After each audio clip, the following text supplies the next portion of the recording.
You guys excited to be here this morning?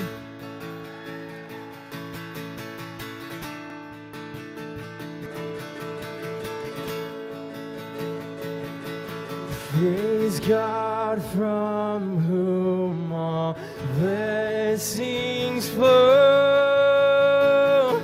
Praise Him, all creatures here below.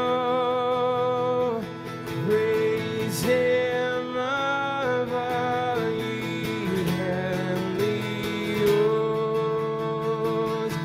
Praise Father, Son, and Holy Ghost. Sing that again. Praise God. Praise God from whom all blessings flow.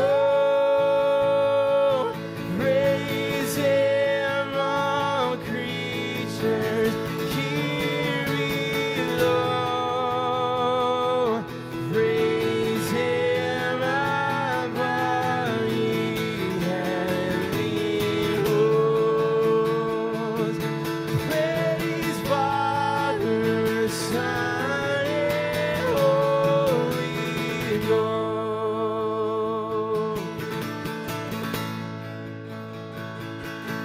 Praise God for all that He has done. Praise Him for He has overcome. The grave is beaten, love has won. Praise God, our Savior, Christ the Son. Let's lift up our voices together. Praise God from whom all blessings flow. Praise Him, all creatures here below. Praise Him above, ye heavenly hosts.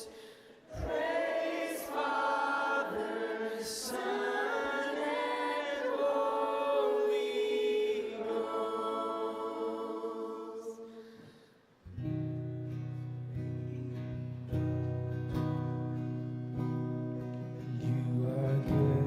You are good when there's nothing good in me. You are love on display for all to see. You are light when the darkness closes in. You are hope, you have covered all my sin.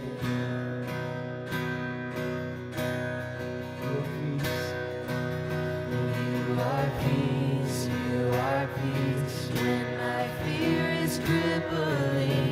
You are true, even in my wandering. You are joy, you're the reason that I sing. You are light, in your death has lost its sting.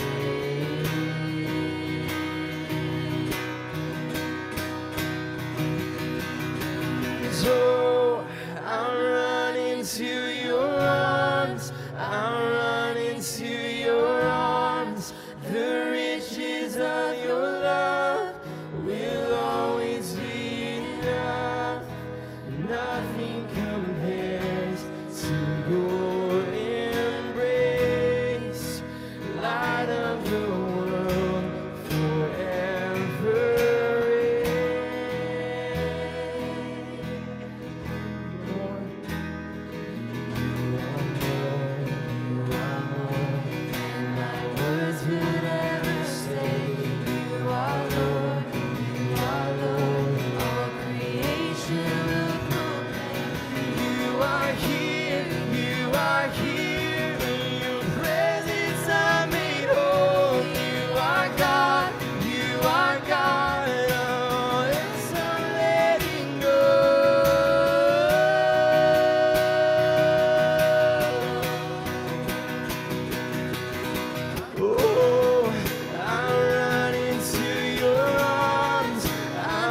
will sing no other name.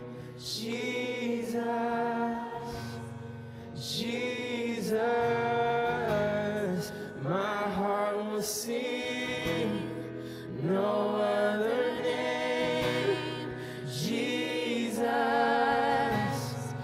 Jesus, my heart will sing no other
Your name is life.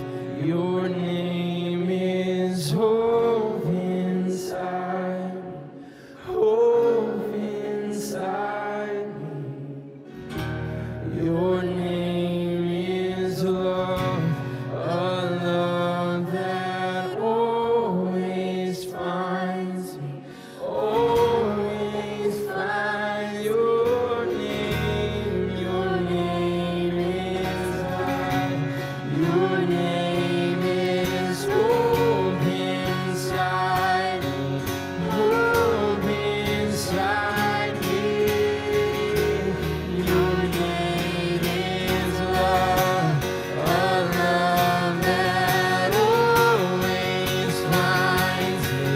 Always finds life. Your name is life. Your name is hope inside me. Hope inside me. Your name is love. A love that always finds me. Always finds me.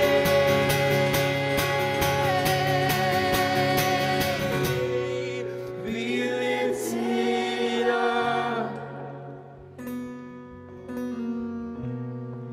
Be lifted higher. Be lifted up. Be lifted higher. In this place,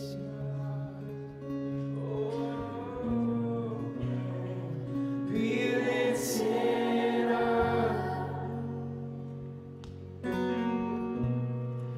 Be lifted higher.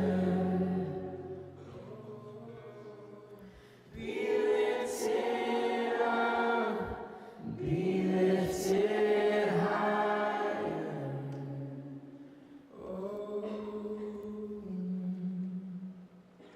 Love you, Lord.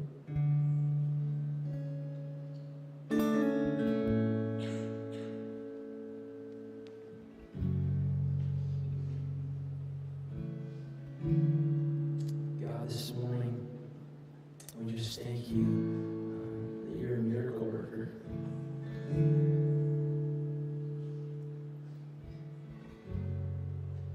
Just like Job said, you give and you take away, but blessed be the name of the Lord.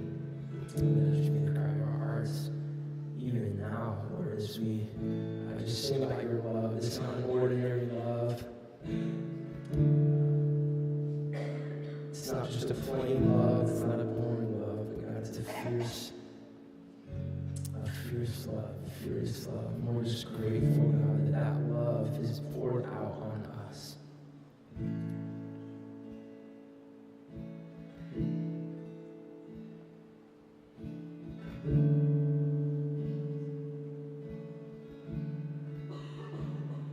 Before I call, before I ever cry, you answer me from where the thunder hides. I cannot run, this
Don't hold back, let me sing pursuit. And every turn I go face to face with you. Oh,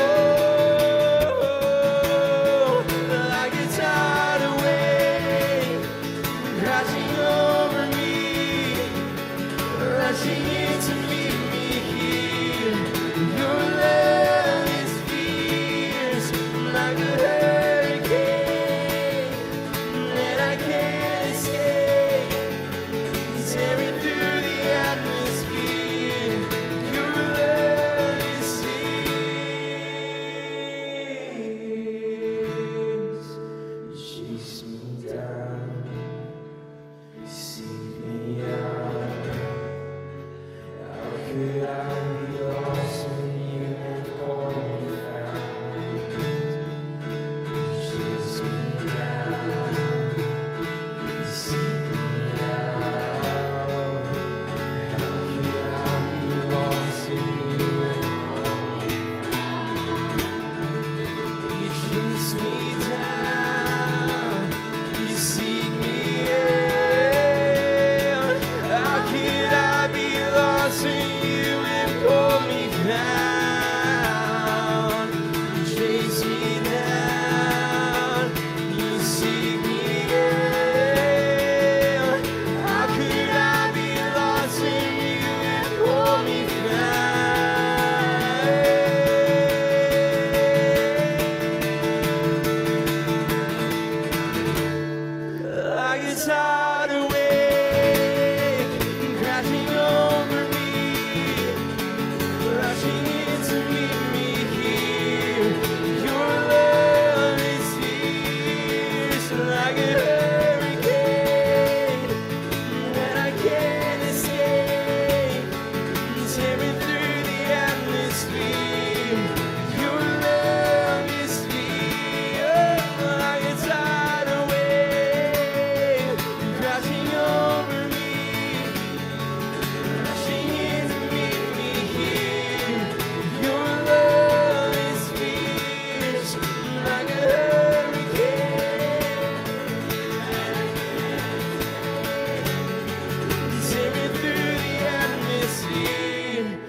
this to be the song for the morning as we sing this bridge. And again, just you guys probably all know why we are here. It's been quite an interesting year.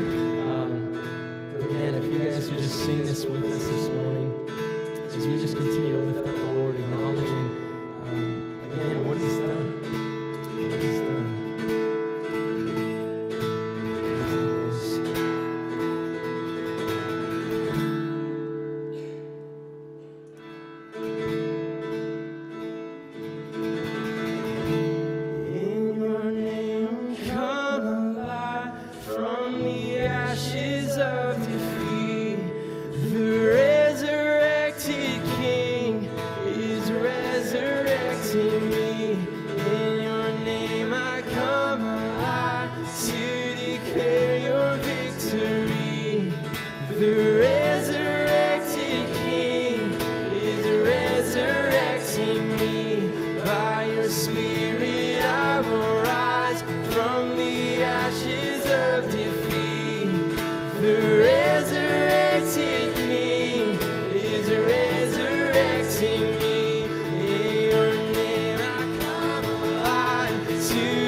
We lift up all praise to you this morning.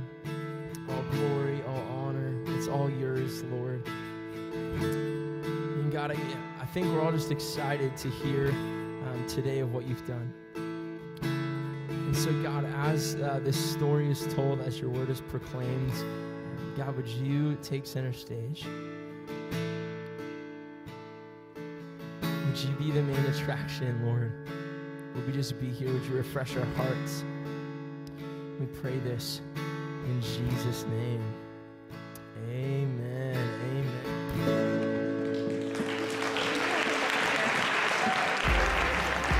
In the flood or the fire, you are with me and you won't let go.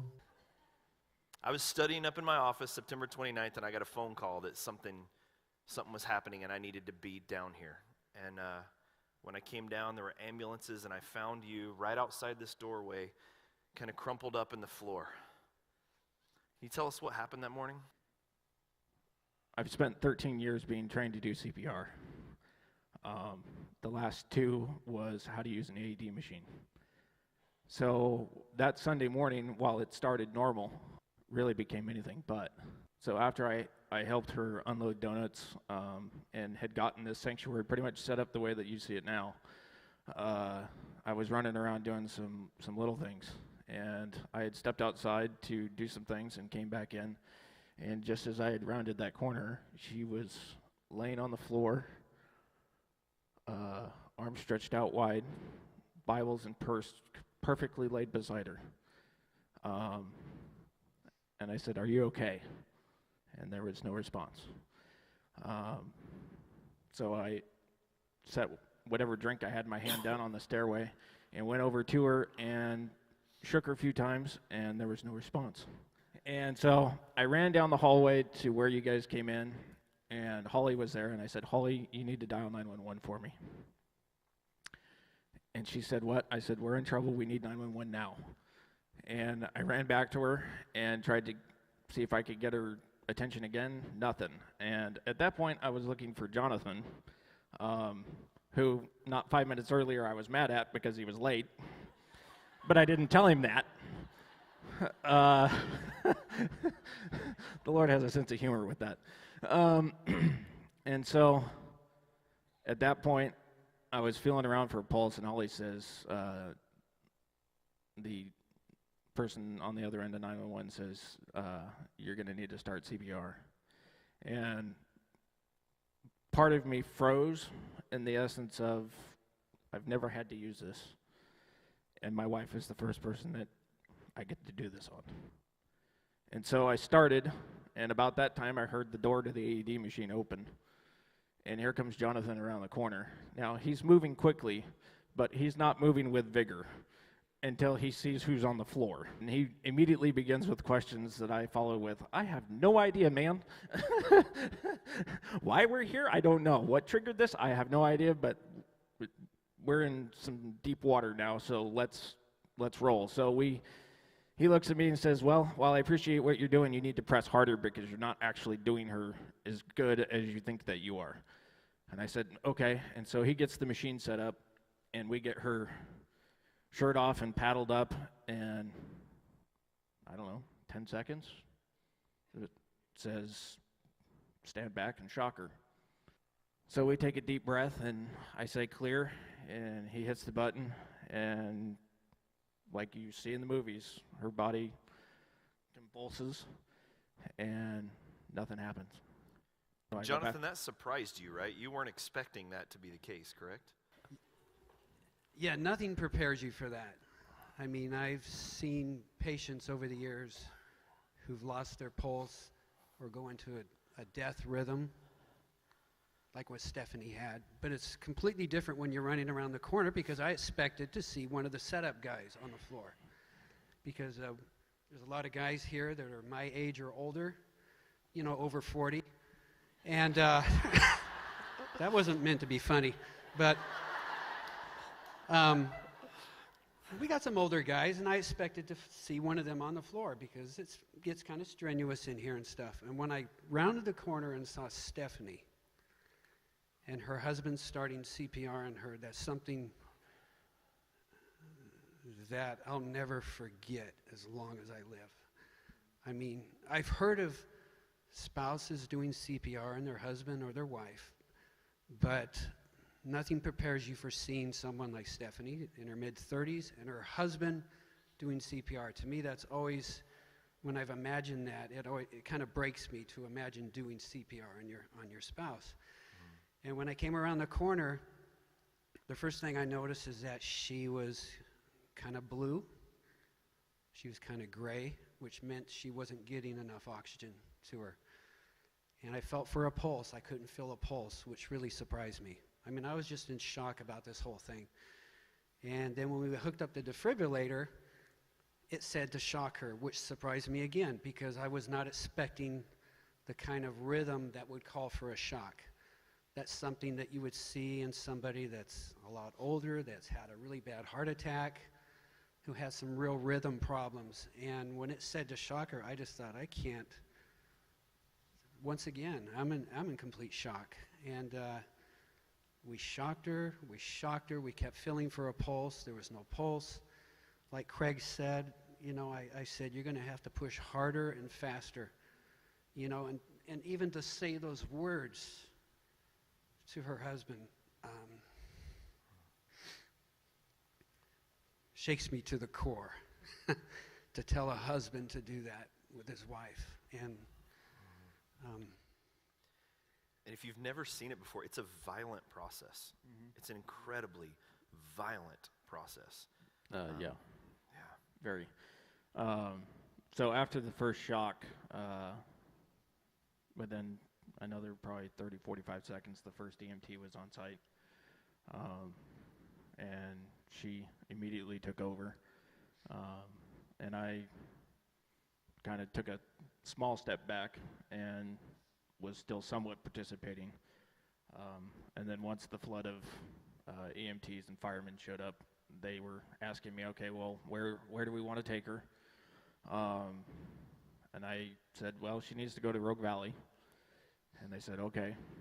And as the process drug out, and I ended up over in the corner with Sam, our worship pastor, I believe Matt, one of my setup guys, and a few other guys that were just praying. And at that point, I pretty much broke down and kind of let myself kind of like absorb the gravity of what's happening. And then for the life of me, I'll never remember the guy's name, but I'll never forget his face. The fireman comes over and says, well, I know you want to take her to Rogue Valley, but we don't think that she can make the trip. So we have to take her to Providence. And I went, okay, but she really needs to go to Rogue Valley. And they said, we understand, but in the condition that she's in, she may not make that extra 3 minutes. So I conceded and said, all right, well, we got to do what we got to do. So I believe after approximately 15 minutes of them trying to get some sort of a pulse from her, they loaded her up and they asked me if I wanted to go with them. And at that point, I had to start thinking about all the other things that needed to be, I guess, buttoned up before I left. And so I said, no, you get her to the hospital and I'll catch up. Now,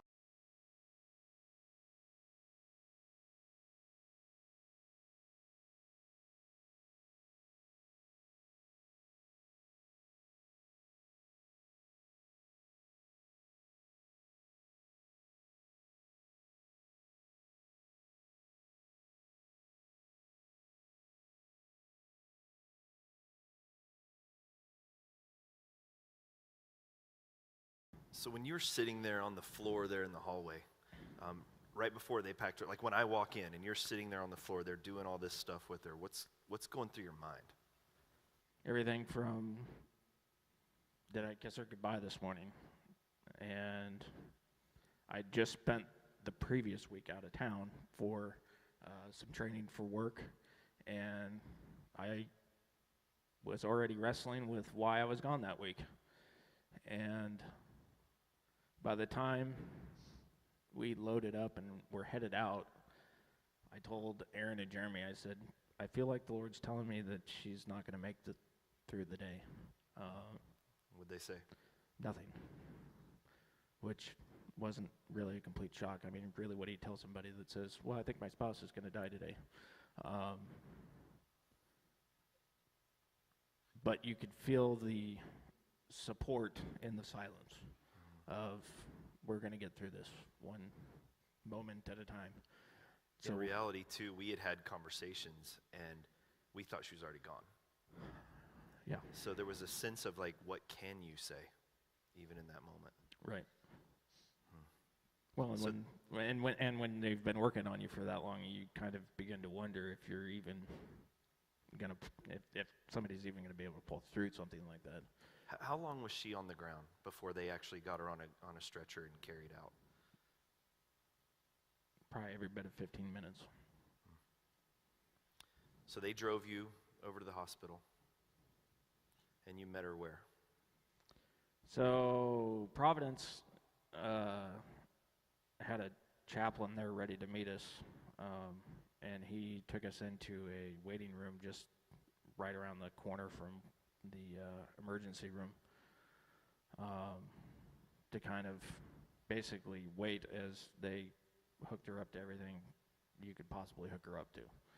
At that point, it's kind of a big waiting game. And they said, well, we can give you and one other person 5 minutes before we move her from the ER to the ICU department. And as in like 5 minutes with her? Yeah.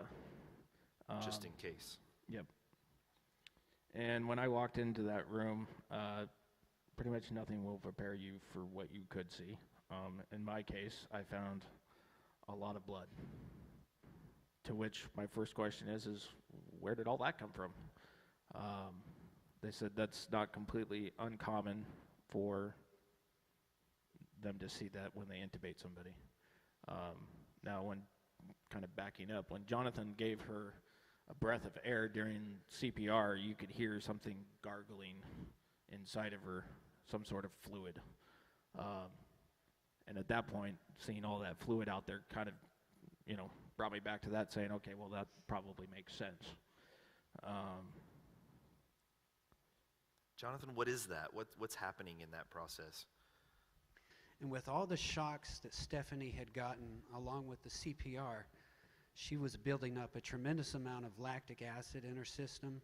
She was having heart failure, so there was fluid starting to collect in her lungs. And as for the intubation, I think it's just the trauma of trying to get that tube in her. They must have had a difficult time for there to be all that blood. I don't believe that came out of the inside of her lungs, but there was a lot of trauma in that room, and her body was being traumatized unbelievably with all the shocks and all the CPR that was happening. Yeah. And I remember thinking that, just thinking that her body can't endure this, the Right. punishment that was going on. So they give you this time. You got this 5 minutes with her. We don't want to pry into every private detail that you had, because I know that there's probably moments that were important to you, but would you mind sharing us, like, what was that like for you? What are you doing in that time? What's going through your mind?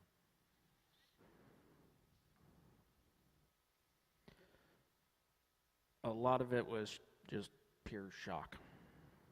And a lot of it was basically retracing steps of things that you wish you would have said, things you wish you didn't say, things you wish you would have done differently.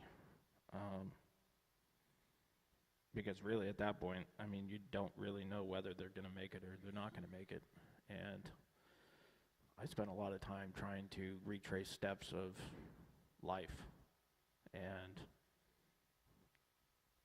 to some degree, consuming myself with a lot of regret.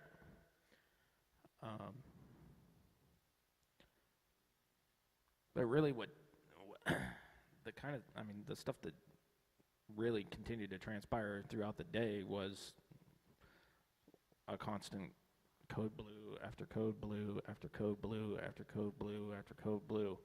And when code blue happens in a hospital, you pretty much get everybody within reasonable running distance to that room in a line formation.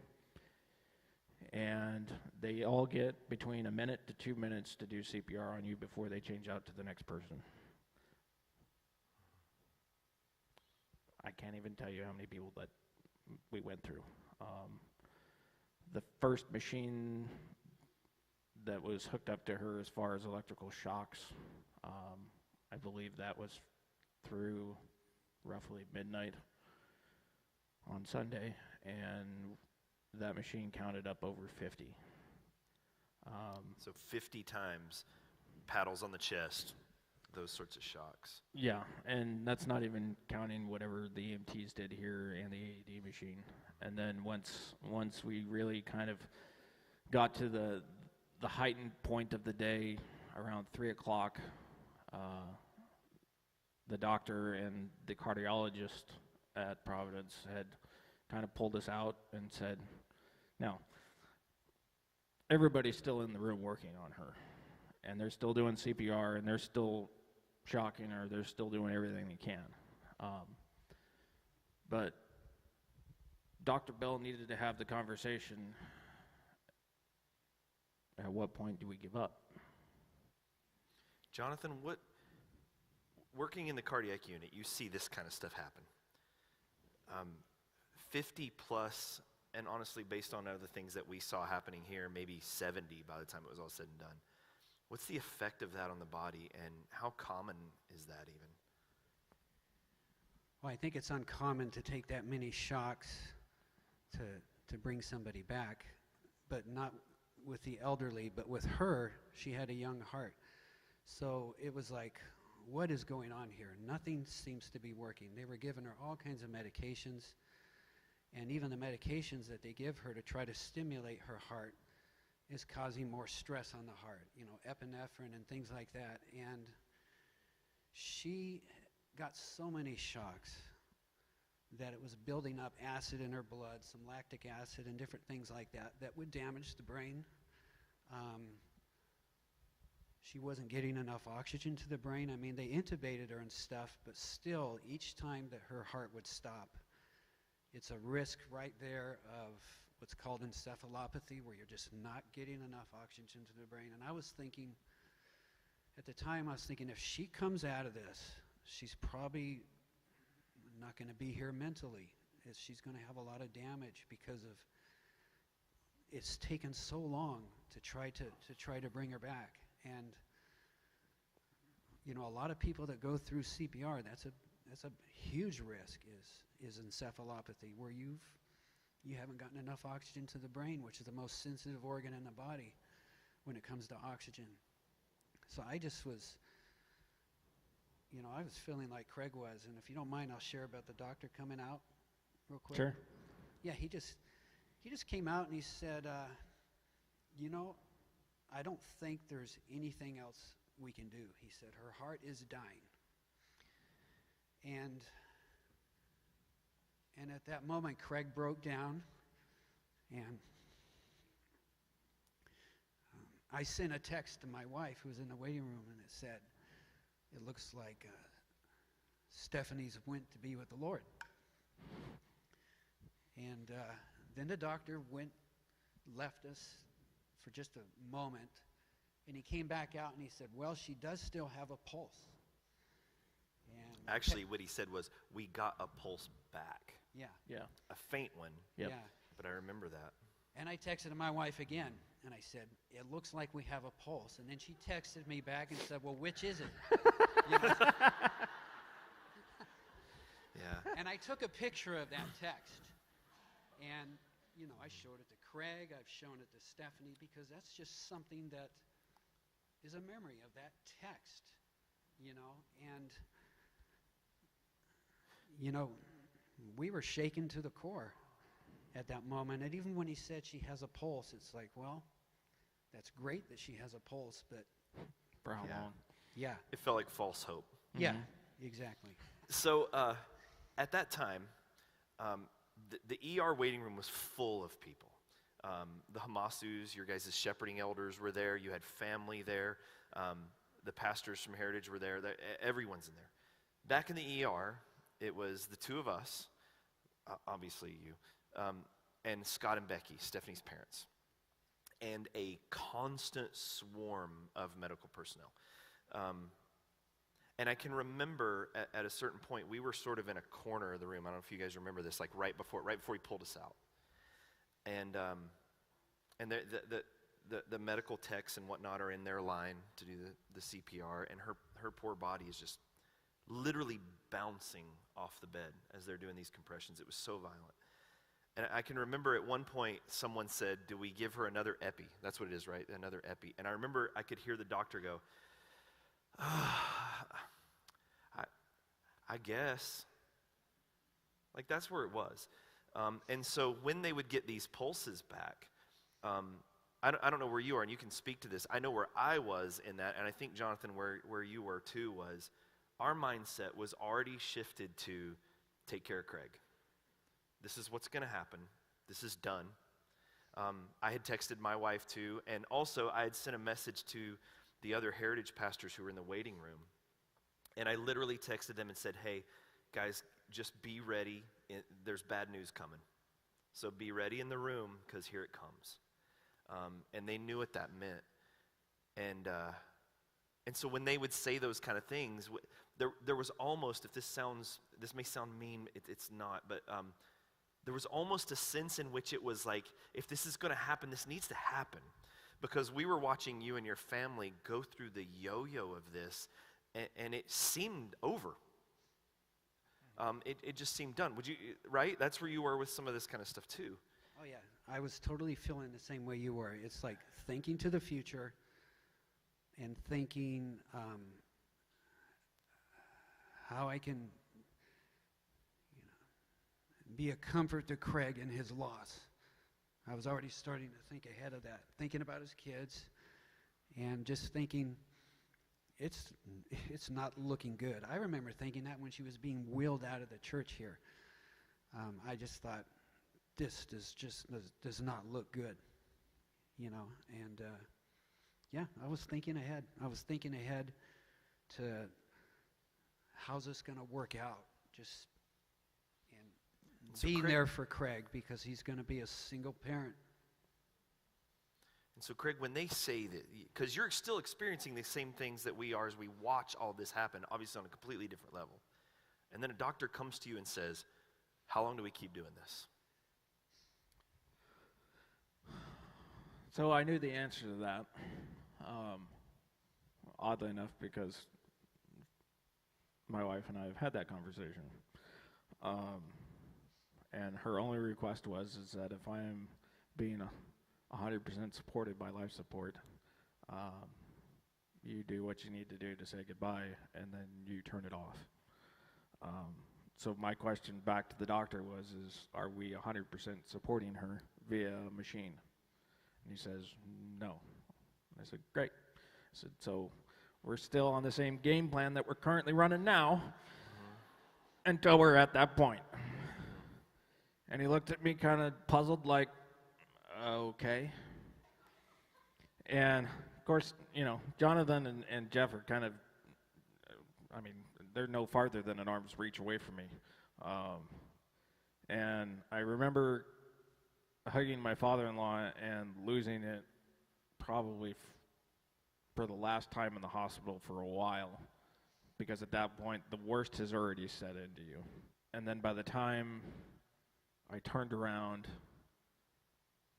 and they're going through another round of CPR, and then the doctor says, well, actually Jeff says in the back of my ear, don't give up, God's not done with her yet. I went, okay. Maybe as much for me as you too. Right. Honestly. And part of me is like, yep, I believe you, and the other part of me is like, yeah, whatever. And then her pulse came back, and he's like, okay, we're still in the game.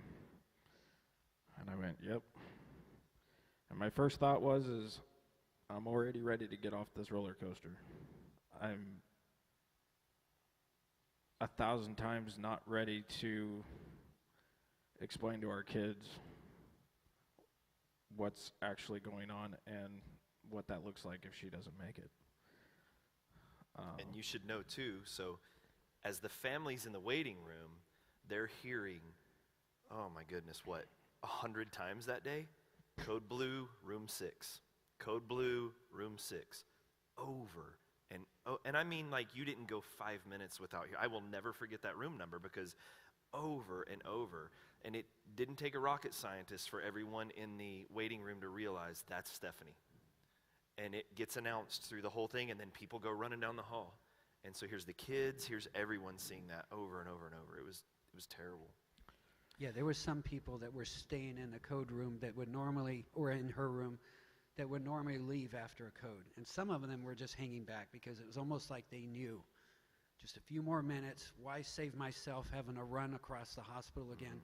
We're just going to leave all the equipment in here and be ready again to shock her again. It was almost like she was the only patient in the hospital, because that's how much attention was needed.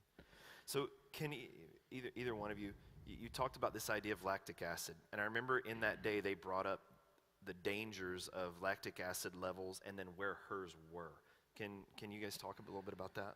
So I think, I mean, correct me if I'm wrong, but I think it was once we actually kind of leveled out with her, because after that whole episode at 3 o'clock, we kind of were pretty well, I guess for lack of a better word, we were somewhat stable until, you know, the early part of the evening, which at that point, I think everybody was starting to become concerned about what her organs were doing. And at that point, you know, they're taking, I think, blood tests probably every half hour, it seemed like, or maybe even sooner than that. And I know at a certain point leading into it, they were talking about her lactic acid levels, and I remember the doctor telling me she was up around 18, and he says, when I see it at 10, you're pretty much dead. Unsurvivable. Was the word, right? And I went, okay. But what does that mean, Jonathan? The lactic acid levels, and what is the danger in that? She was having organ failure, so many of her organs that need oxygen, that need blood, were starting to fail. That's liver, kidneys, pancreas. I mean, her brain, I can't imagine, was just not getting enough oxygen. So when you don't get enough oxygen, your muscles start produce lactic acid, and it starts to increase in your system. And once it reaches a certain point, it starts to do more damage to your organs and even your brain. And so that was very discouraging to see that, because it's like, all right, if we get this heart rhythm taken care of, if they're able to stop all the heart arrhythmias and stuff, and they're able to take care of that, what's she going to be like when it's done? Is she going to have kidney failure? Is she going to have liver failure? Is she, I hate to say it, is she going to be a vegetable? Is she going to be, I mean, is Stephanie ever going to be Stephanie again, even if she comes out of this? It seemed like the doctors, like every time they would try to solve a piece, another part was falling apart, and it was just chaos.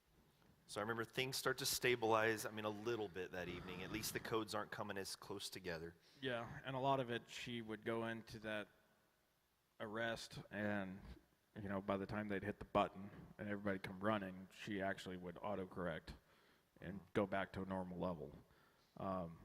So, I mean, you saw some hopes in that. So at some point, it became the discussion of we need to actually transport her out of this hospital and get her to a cardiac hospital.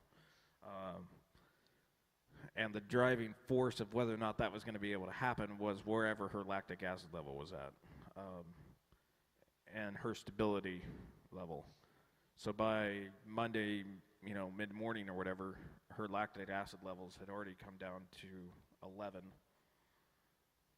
or so, and they're talking about, okay, well, where do we want to send her? And I said, well, what are the options?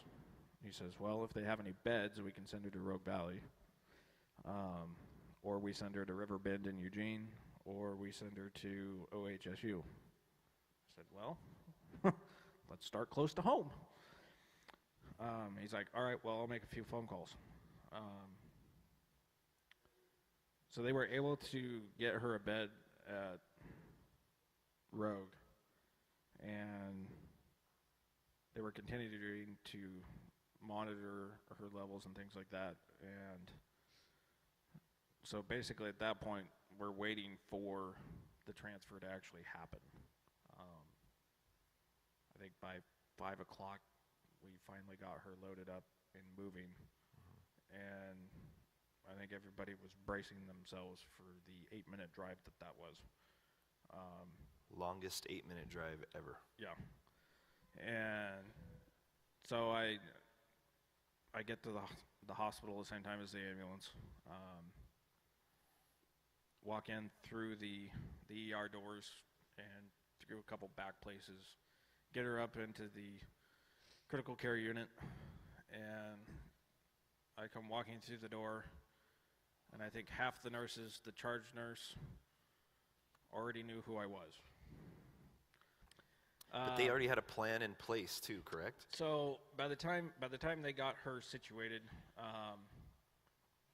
and the Providence nurse left and the EMTs left, Rogue really, all those nurses there really just pretty much jumped into immediate action. She already had 3 doctors assigned to her, and Dr. Liu was probably, he was kind of the lead guy in the show. And he already had a pretty good grasp of what he wanted to do.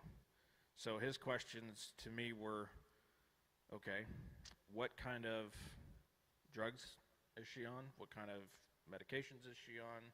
Has she been taking anything? Give me her brief medical history in 30 seconds. I said, well, she took an antibiotic for wisdom tooth. He says, which one? I said, I don't know. I'll have to find out from the pharmacy. He says, okay, I'm going to need that fairly soon. And he says, there's possibly some things that she's been on that have triggered this. And right now, he's like, my main focus is, getting your wife stable. Now, in the background, while we're talking, she's going into code blue. Prior to that point, he had already said we're gonna put an external pacemaker in her to try to pace her heart through these arrhythmias and go from there. I mean, okay. I don't think I've ever walked into a hospital and already had a doctor tell me I already have a preemptive plan for how we're going to navigate through this before we've even done anything. In a lot of ways, that gave me a lot of reassurance that I didn't think somebody could give me at that point. This was an external pacemaker. External, yeah. And dialysis too, correct? Dialysis started a little bit later. A little bit later, But, okay. so at that point, you and I, shortly thereafter, once we kind of knew that she was taking care of, Jeff's like toggling with himself over whether or not I need to get him fed. Because at that point, I really hadn't eaten a lot. And so he's like, we need to get just 5 minutes of fresh air, some food in you, and figure out where we go from here. So I leave, and I get another phone call saying, okay, did you ever find out what that antibiotic was? And so I quickly called the pharmacy, and I said, I need to find out what my wife's antibiotic was that she took. And at first, the pharmacist was a little apprehensive, to which I followed with, she's currently in critical condition in the hospital, and I don't have any time to wait for you. So I need the information now, and I needed it yesterday. And within a couple keystrokes, it goes, it was amoxicillin. I said, okay, what was the dosage? He says 500 milligrams. I said, thank you. And called the doctor and conveyed that, and at that point, that was the issue that took her down. That was the trigger. That was the trigger. Now, granted, she was already done with that medication almost a full week, but that medication took long enough to stretch out her heart rate to send her into that VFib where all her heart is doing is just fluttering. What's that condition called? Prolonged QT, as I later found out.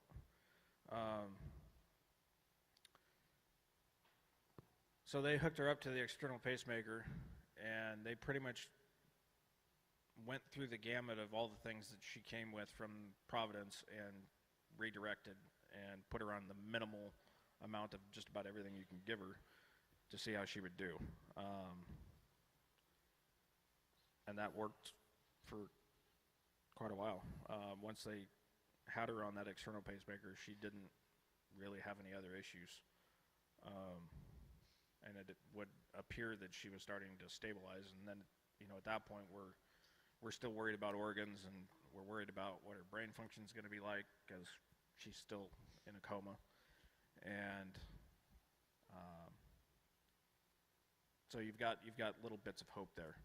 And then as the days kind of progress, they're slowly turning down the pacemaker to see how her heart's actually going to do. And I think within a couple days they actually had it turned off, and she was beating on her own. So by Super Bowl Sunday, we had gotten to the point to where they had taken sedation medication off of her. She was starting to kind of wake up. That Sunday morning, her intensivist doctor had come in because she was started to become somewhat coherent, and he wanted to check her brain function, because that really was kind of our biggest thing is, she could pull through this, but what's she really going to be like? And so he gave her some few simple things. Can you wiggle your fingers? Can you wiggle your toes? Simple things like that. And she responded positively to all of those, to which became the slogan for Jeff's message that Sunday morning of touchdown. As the guy threw his hands up in the air. And they stuck her through a breathing trial to see if they could get the tube out of her mouth. Correct. Now, by February 5th, they're ready to extubate. Yeah. But it started a whole nother series of roller coasters. Indeed. And so she failed that breathing trial, and the respiratory therapist said, you know, we'll try again tomorrow. We'll give her a rest, and we'll try again tomorrow. As soon as her intensivist heard this, I'm pretty sure he came running from the far-reaching depths of the hospital and went, oh no. He told the nurse, you're going to pop the tube off the end of that that breathing tube, and we're going to see how she does breathing through a straw. And he stood in the doorway with complete confidence, which scared the nurse half to death, because she's like, I've heard of this, but I've never actually seen it happen. And he watched the clock, and he watched how her vitals were doing, and not much had changed. And he went, let's pull the tube out. That's quite a change, because on January 30th, they had said she's the sickest person in the hospital. And so we got excited, and they pulled the tube out, and I don't know, maybe within an hour, Steph had kind of gained some sort of consciousness and asking, where am I? What happened?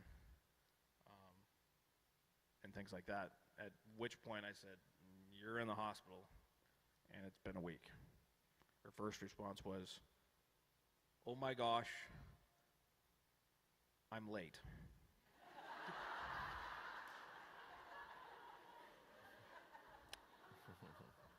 Which is a standard statement for her if she's near 5 minutes from needing to do anything. Now that she's lost a week, she's way late. So whatever consciousness was going on in that mind, which none of it she remembers, she was already worrying about everything that she should have been doing that she hadn't been doing because, well, she wasn't there. And we were stunned, because I remember you were going to come watch the football game with us. Right. And I get this message, actually, they're pulling the tube. And I'm like, what? Yeah. And so we're celebrating for 2 days until February 7th.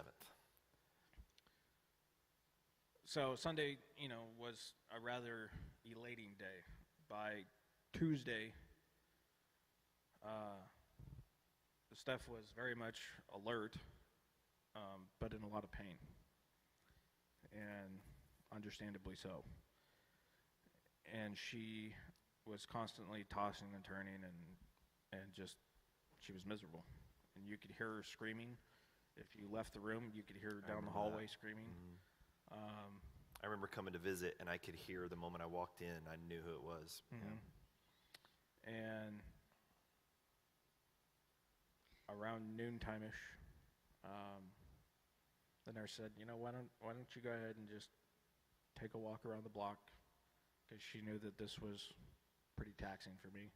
And she's like, I'm going to, take one of the lines out of her leg, and, we'll be okay. Mm-hmm. And I went, okay. So I leave the room, and it's kind of a long corridor to leave CCU to even get to the elevator, and just on the other side of the elevator is a waiting room. And I get to the waiting room, and I plop down in a chair, and I looked at some messages people had been sending me, let out a big breath. Code blue, room 12. And my heart sank. And I texted the nurse and said, what's going on? Which obviously she wasn't going to text me back after I sent that. Duh, moron. So I went to the phone that connects you to CCU, and I said, hey, this is Stephanie's husband. And they're like, okay, we're going to send somebody out. I'm like, wonderful. So the gal comes out and says, okay, so she's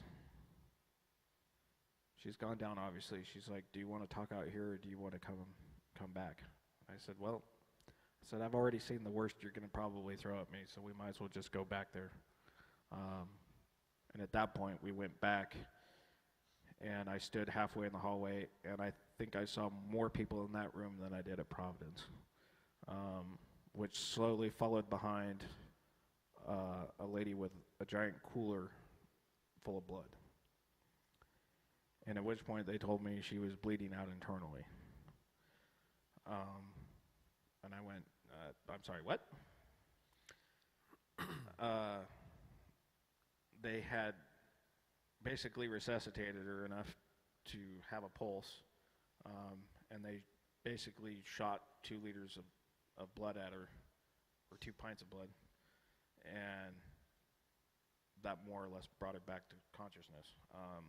At that point, they were scrambling to try to find more blood and trying to find platelets.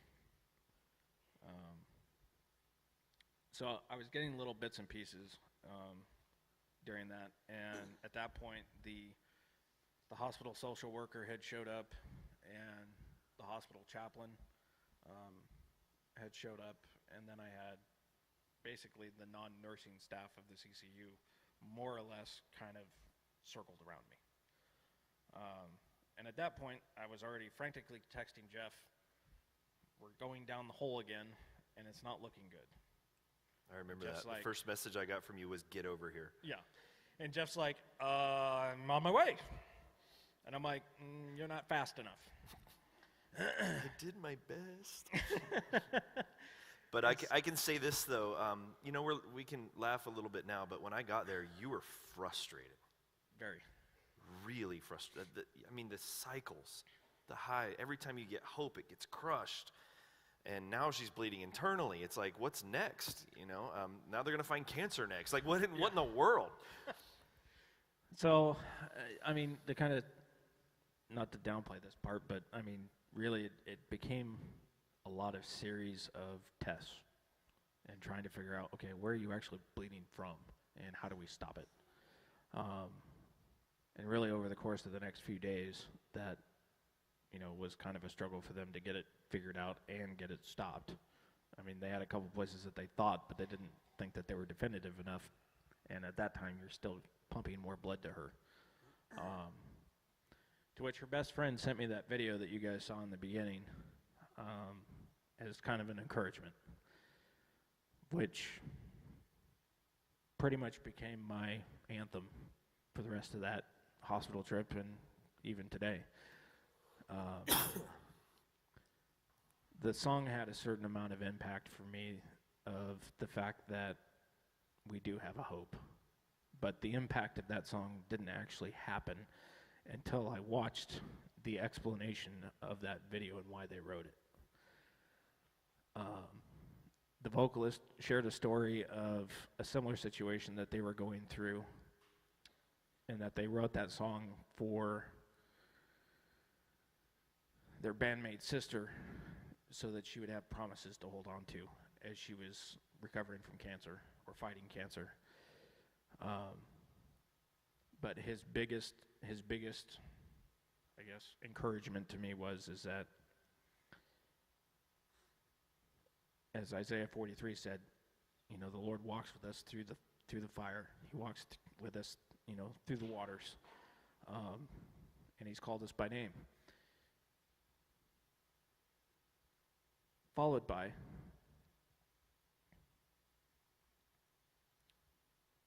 him getting the question from the Lord, why do you call Good Friday Good Friday? And his response was, well, because that's what people at church call it. And he goes, okay, no. You call Good Friday because it was the worst day that happened to the best person, and you call that good. And it's not until Sunday that you have that redeeming factor that the Lord paid a price for you that is so unsurmountable that you could never repay that we call Easter Sunday the rejoicing day, but because of Good Friday, we call that good. And so while we can, and even myself included, can say, well, why would the Lord allow such a terrible thing to happen to such a good person? But yet there isn't a single thing that doesn't cross the Lord's desk that He hasn't already known about, approved, and went, okay, here comes your testing. Here comes your fire, your refiner's fire, to say all the stuff that's in your life, what is it worth to you in comparison to what you're worth is to me. And when everything gets melted away, what's left? Well, I got to find that out. And in some ways, I got to find out really what I'm made of and how much of a foundation I've really set in my life on the Lord. And whether these two guys know it or not, they were essentially the two guys that Moses had holding his arms up when he was parting the Red Sea, okay? That's what these two guys were for me in the reality of the situation. Because they were reminding me of God's faithfulness, God's promises, and God's hope that we've been through the roller coaster. And as we found out later, we're going to go through the roller coaster again. But he's brought her this far. He's brought you this far. He's obviously not done with her yet. She was discharged 36 days in the hospital. Then there's so much more we could talk about, from you having to, now you're at home after code, and now there's no machines and all that. Like, you went through stress levels that are unimaginable. But you're right here today talking about the sovereignty of God. God is good. God went through you there with him. But I refuse to believe that you felt that the entire time. No, I didn't. Not at all. So what was that like? So even after the liver bleed, 7 days later, she crashed again. So every day that she crashed, she'd crash on a Tuesday. So the second time, I woke up on Valentine's Day to a phone call saying she's crashed, and this time it's her heart. And within 15 minutes, I had another phone call saying she crashed again, and we had to re-intubate her. And at that point, I had more questions than I've ever had. And I was seriously doubting what the Lord was really actually doing and how much control he was actually having.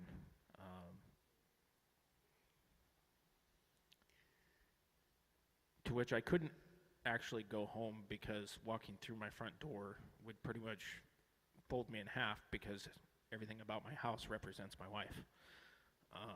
And I'd get a lot of questions like, well, why aren't you staying at home? Well, because there's not a single place I can turn in my house that doesn't remind me of her. And while I want to remember that, I don't know if she's coming back yet or not. So I didn't want to face what that reality looked like for me. I didn't want to face that fear of, what if this is just me, the dog, and the kids?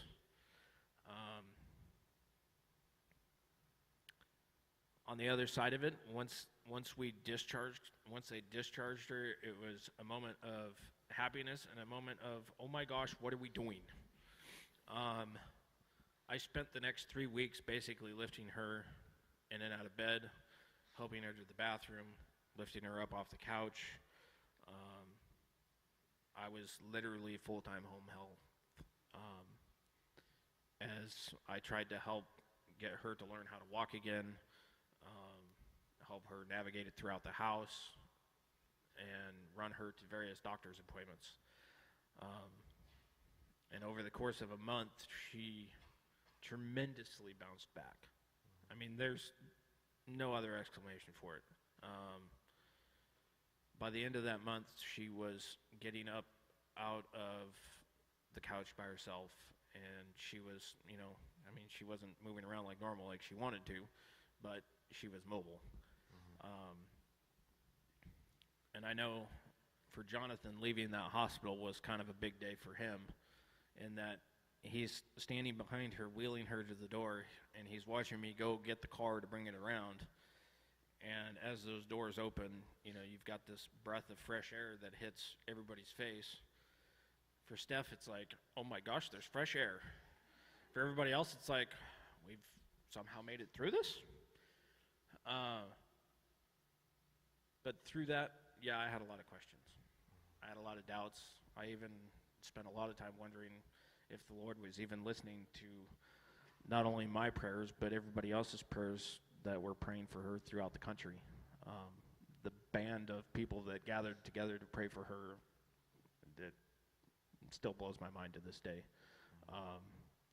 And just the ministry that my wife has and the people that she's touched and how much that's trickling through various lives.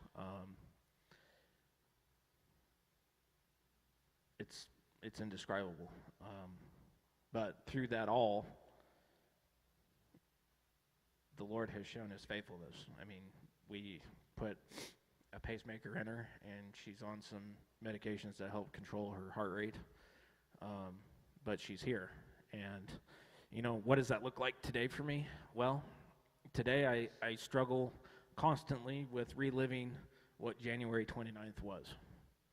I struggle with the, for lack of a better term, the post-traumatic stress of she's still here.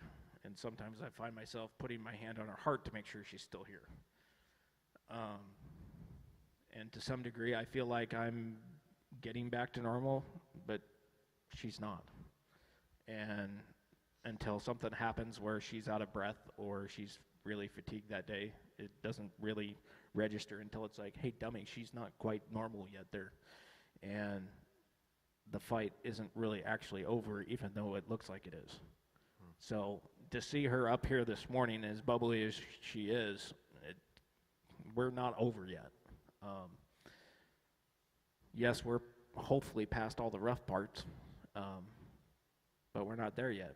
But the Lord has been completely gracious and sovereign, and for whatever reason, I may never know until we're in heaven why he's allowed that to happen.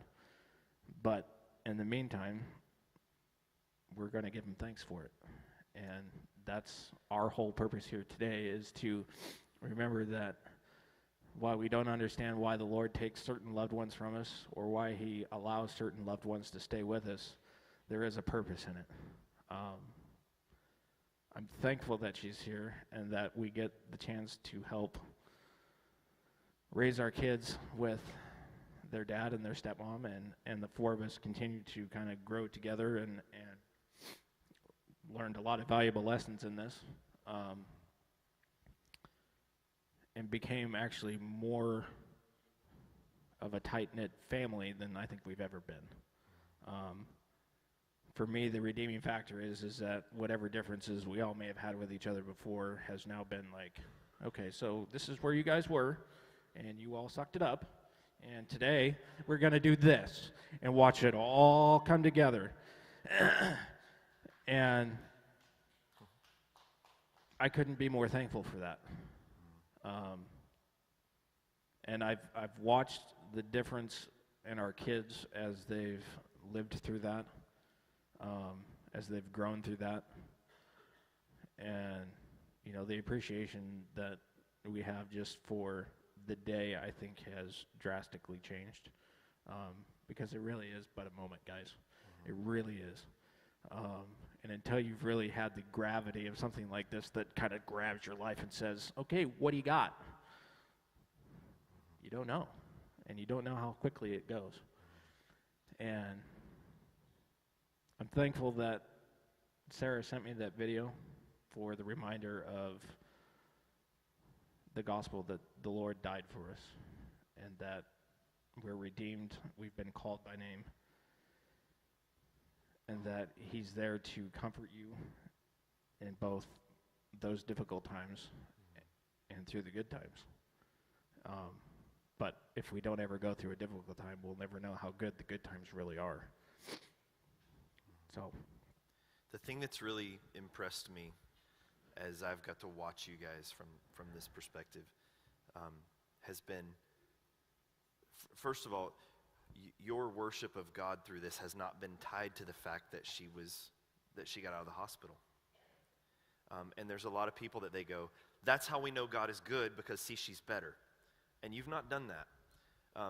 You've actually pushed almost to, if we can say it, the darker part of that says, no, we saw God with us in the dark part, and that's the part that we're holding to. And the reason I think that's really important, even as pastor of a church who gets to see a little bigger picture of some of these things, is that there's people in here right now that are going through stuff and hurting. Mm-hmm. And there can be a perception that, okay, if I'm going to get through this, then I better have the kind of faith that Craig and Stephanie had so that I can get through it. But what they didn't see were the days when you don't even know if he's there. Mm-hmm. And the lesson that you learn out of that, that you've shared with me, is it wasn't that my faith got me through it. It was that God got me through it when I didn't have faith. Mm-hmm. And that's such an important difference. That is such an important difference, to know that the one who's in control is always God. It's not about some prosperity theology that says as long as we can believe hard enough, we'll get through. Because the one thing I asked Craig is, I said, what if you lost her? And he said, dude, I was there. Like, I had already been there. I'd already processed through those things. And so the one thing that if I can hold them up as an example to a degree that might even make them uncomfortable, is that they've not tied their worship of God to the good outcome. But they grew in their worship of God through the dark part of that. And that's a part that, if we just look for the fairy tale happy ending, then we can set people up for real difficulty, because they don't know how to get through the darkness. And here's what I know about Craig. If she didn't come back, he'd still be here telling this testimony. Yeah. I know that about Craig. And that is such a blessing to us, man. I told you this the other night in Stephanie, that me being in that room, I felt almost, and this is a weird way of saying it, like I was on holy ground. Like I was in a place, maybe as pastor I did belong, but I didn't feel like it was just so intensely personal and what was going on. But it's been a big deal for us, and Jonathan as well. Jonathan and I have gotten emotional over this so many times, because you guys bringing us into that, we got to see the Lord work through you in a way, like I'll never forget this. I've been 15 years in ministry. I've never been through anything like this. And the way God used you guys through this has been stunning. There's no other word for it.